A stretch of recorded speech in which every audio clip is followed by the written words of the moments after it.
Menurut sebagian orang, dan hanya Allah Subhanahu wa Ta'ala yang tahu kebenarannya, Abdul Muttalib bernazar tatkala dia mendapatkan anugerah di saat menggali sumur Zam-Zam, bahwa jika ia mempunyai 10 orang anak dan mereka sudah menjadi dewasa, ia akan menyembelih salah satu dari mereka untuk Allah Subhanahu wa Ta'ala di samping Ka'bah.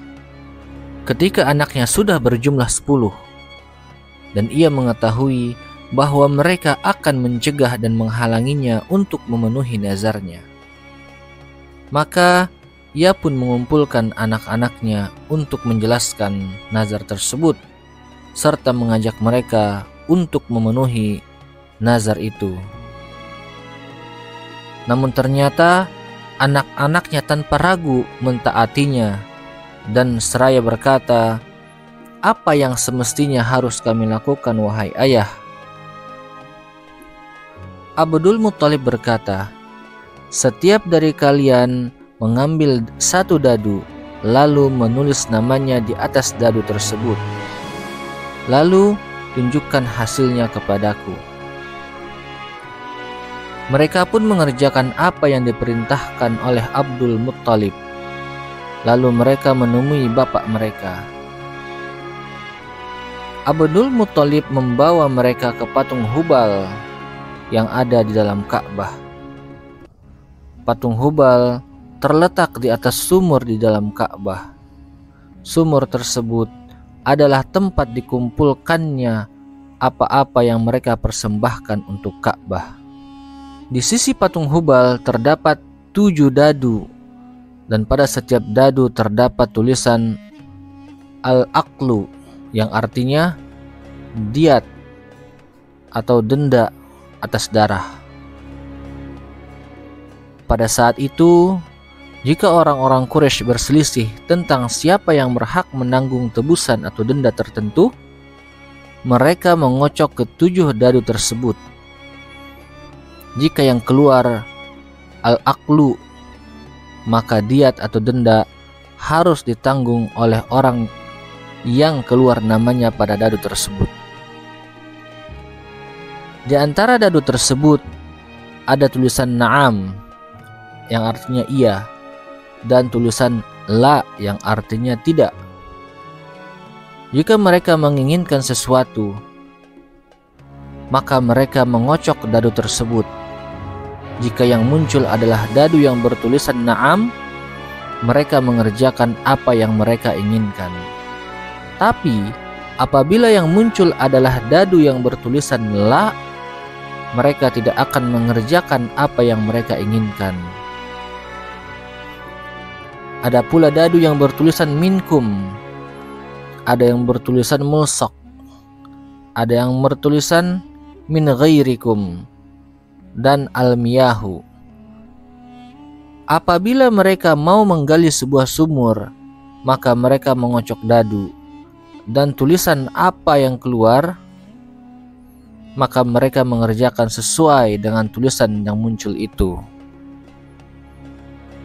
Jika orang-orang Quraisy mau mengkhitan anak mereka, atau menikahkan anak-anak, atau memakamkan jenazah mereka, atau ragu-ragu akan garis keturunan salah satu dari mereka, mereka pergi membawa orang tersebut kepada Hubal, sembari tidak lupa membawa uang sejumlah 100 dirham dan hewan sembelihan. Kemudian mereka memberikannya kepada penjaga dadu. Mereka mendekatkan orang yang bersangkutan sambil berkata, "Wahai Tuhan kami, inilah Fulan bin Fulan. Kami menginginkan ini dan itu untuknya, maka tampakkanlah kebenaran baginya."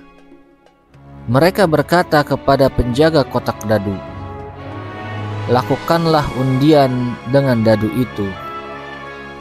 Jika yang muncul dadu yang bertulisan Minkum, maka orang tersebut menjadi bagian dari mereka. Jika yang muncul dadu yang bertulisan Min Ghairikum, orang tersebut menjadi sekutu bagi mereka. Jika yang keluar adalah dadu yang bertulisan Mulsaq, maka orang tersebut akan ditempatkan sesuai dengan kedudukan yang ada di tengah mereka." tidak mempunyai nasab dan persekutuan.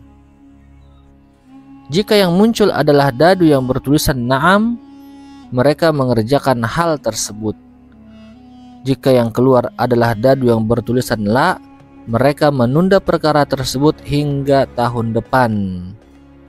Dan pada tahun depannya mereka melakukan hal yang sama. Abdul Muttalib berkata kepada penjaga dadu, "Undilah anak-anakku sesuai dengan dadu mereka." Abdul Muttalib memberikan penjelasan kepada penjaga dadu tentang nazarnya. Kemudian penjaga dadu memberikan dadu untuk setiap anak-anak Abdul Muttalib sesuai dengan nama yang ada di dalamnya. Adapun Abdullah merupakan anak yang paling dicintai oleh Abdul Muttalib. Tatkala penjaga dadu mengambil dadu untuk mengadakan undian, Abdul Muttalib bangkit dari duduknya, kemudian berdoa kepada Allah Subhanahu wa Ta'ala di sisi Hubal, sementara penjaga dadu mengocok dadunya. Namun ternyata dadu yang muncul adalah atas nama Abdullah.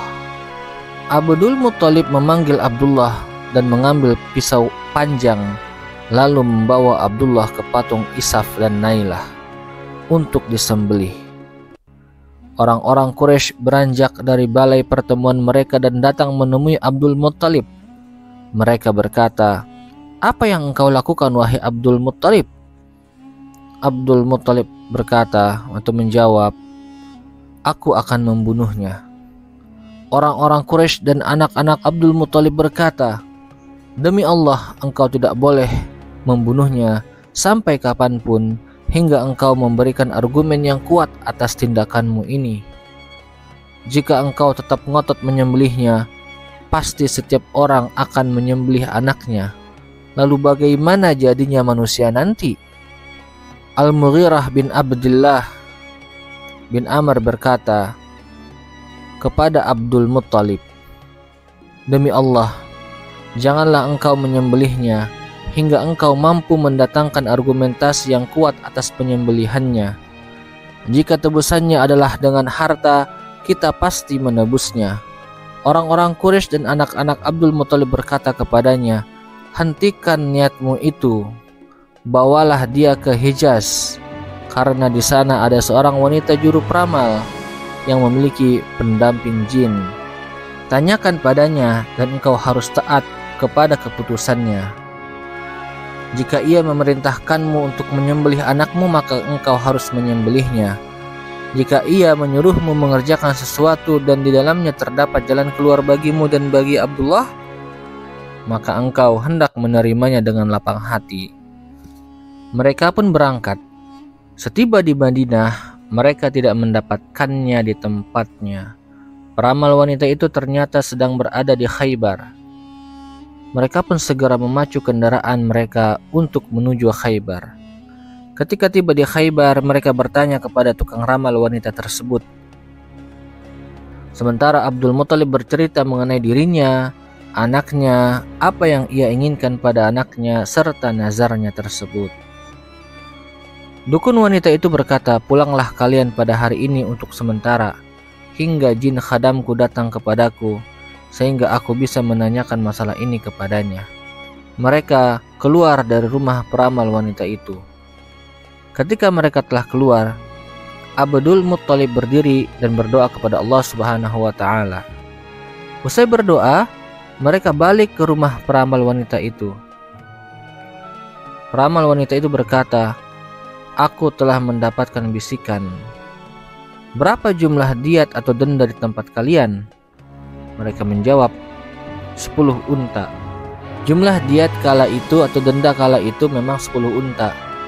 Maka peramal wanita itu berkata, "Kembalilah kalian semua ke negeri kalian. Kurbankanlah sahabat kalian itu," maksudnya Abdullah, "dan kurbankan pula 10 unta. Kemudian bikinlah dadu atas nama unta dan dadu atas nama Abdullah, sahabat kalian. Jika ternyata dadu yang keluar atas nama sahabat kalian, maka tambahkanlah diat untuk unta tersebut hingga Tuhan ridho kepada kalian.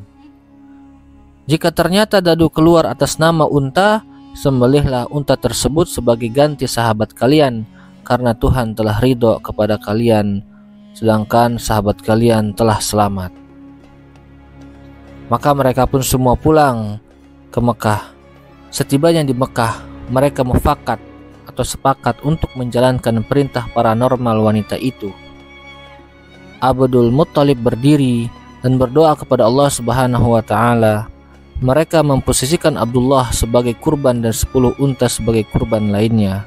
Sedangkan Abdul Muttalib tetap berdiri dan berdoa kepada Allah di sisi patung Hubal. Mereka mengocok dadu dan ternyata dadu yang muncul adalah atas nama Abdullah. Mereka menambahkan 10 unta sehingga unta berjumlah 20 ekor. Abdul Muttalib tetap berdiri dan berdoa kepada Allah, sedangkan mereka mengocok dadu dan kembali dadu yang keluar adalah atas nama Abdullah. Kembali mereka menambahkan 10 unta hingga unta berjumlah 30. Abdul Muttalib berdiri dan berdoa kepada Allah, sedangkan mereka mengocok dadu. Ternyata dadu yang muncul adalah dadu atas nama Abdullah. Mereka kembali menambahkan 10 unta lagi hingga unta berjumlah 40 ekor. Abdul Muttalib berdiri dan berdoa kepada Allah Subhanahu wa Ta'ala, sedangkan mereka mengocok dadu dan ternyata yang keluar dadu atas nama Abdullah. Mereka kembali menambahkan 10 unta hingga unta berjumlah 50 ekor. Abdul Muttalib berdiri dan berdoa kepada Allah Subhanahu wa Ta'ala, sedang mereka mengocok dadu. Ternyata kembali dadu yang keluar adalah atas nama Abdullah. Mereka menambahkan 10 unta lagi sehingga unta berjumlah 60 ekor. Abdul Muttalib berdiri dan berdoa kepada Allah, sedang mereka mengocok dadu. Dan ternyata dadu yang keluar adalah dadu atas nama Abdullah. Mereka menambahkan 10 unta lagi hingga unta berjumlah 70 ekor. Kemudian Abdul Muttalib berdiri dan berdoa kepada Allah Subhanahu wa Ta'ala, sedang mereka mengocok dadu. Ternyata dadu yang keluar adalah dadu atas nama Abdullah. Mereka kembali menambahkan 10 unta lagi hingga berjumlah 80 ekor. Kemudian Abdul Muttalib berdiri dan berdoa kepada Allah Subhanahu wa Ta'ala, sedang mereka mengocok dadu, dan ternyata nama Abdullah juga yang keluar kembali. Mereka menambahkan 10 unta lagi hingga unta berjumlah 90 ekor. Abdul Muttalib berdiri dan berdoa kepada Allah, sedang mereka mengocok dadu, dan ternyata yang muncul kembali adalah dadu atas nama Abdullah. Mereka kembali menambahkan 10 unta hingga unta berjumlah 100 ekor. Kemudian Abdul Muttalib berdiri dan berdoa kepada Allah Subhanahu wa Ta'ala, sedang mereka mengocok dadu, dan ternyata akhirnya dadu yang keluar atas nama unta. Orang-orang Quraisy dan orang-orang yang hadir pada peristiwa tersebut berkata, "Kini tercapailah sudah keridhaan Tuhanmu, wahai Abdul Muttalib." Namun ada yang menyebutkan bahwa Abdul Muttalib berkata, "Tidak, demi Allah, hingga aku mengocok dadu ini hingga 3 kali." Kemudian mereka mengocok kotak dadu atas nama Abdullah dan unta, sedang Abdul Muttalib berdiri dan berdoa kepada Allah. Ternyata dadu yang keluar adalah atas nama unta. Mereka mengulanginya untuk kedua kalinya, sedang Abdul Muttalib berdiri dan berdoa kepada Allah. Ternyata kembali dadu yang keluar adalah atas nama unta. Mereka mengulanginya untuk ketiga kalinya, sedang Abdul Muttalib berdiri dan berdoa kepada Allah. Ternyata kembali dadu yang keluar adalah dadu atas nama unta. Kemudian semua unta tersebut pun disembelih, dan manusia dibiarkan bebas mengambil dan menikmatinya. Demikianlah kisah ayahanda Nabi Muhammad SAW tidak jadi dikurbankan. Kehebohan ini merupakan salah satu tanda kehadiran manusia termulia sepanjang sejarah alam semesta. Semoga kisah ini menambahkan cinta kita kepada Nabi Muhammad SAW dan keluarga beliau sampai kapanpun dan dimanapun mereka berada. Wassalamualaikum warahmatullahi wabarakatuh.